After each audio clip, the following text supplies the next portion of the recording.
Hi అందరికీ ఈరోజు చేయబోయే రెసిపీ గుర్రాల పాయసం. ఫస్ట్గా చపాతీ పిండిని కలుపుకొని ముద్దలుగా చేసుకున్న తర్వాత ఇలా ఒక్కొక్కటి తీసుకొని రౌండ్గా చేసుకొని చపాతీలాగా తర్వాత కట్ చేయాలి. కట్ చేసుకున్న తర్వాత ఇలా గుర్రాలుగా ఒత్తుకోవాలి. ఒత్తుకున్న తర్వాత అన్నీ ప్లేట్లో వేసుకోవాలి. ప్లేట్లో వేసుకున్న తర్వాత లాస్ట్కి పిండి చిలకరించి ఇలా అనాలి, కలుపుకోవాలి అంటుకోకుండా. తర్వాత గిన్నెలో నెయ్యి వేసుకొని ముందుగా చేసి పెట్టుకున్న చపాతీ గుర్రాలు వేయించుకోవాలి. పాలు తీసుకోవాలి. పాలు తీసుకొని గిన్నెలో వేయాలి.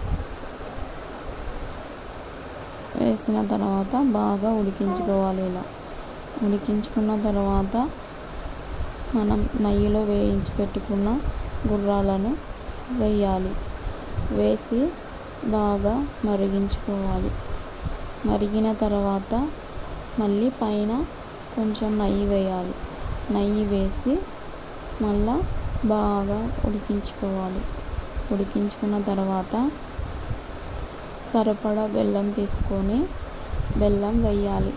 బెల్లం వేసిన తర్వాత బెల్లం కరిగేంత వరకు ఉడికించుకోవాలి. అంతే, సింపుల్. గుర్రాల పాయసం ready. Please subscribe, comment, like చేయండి.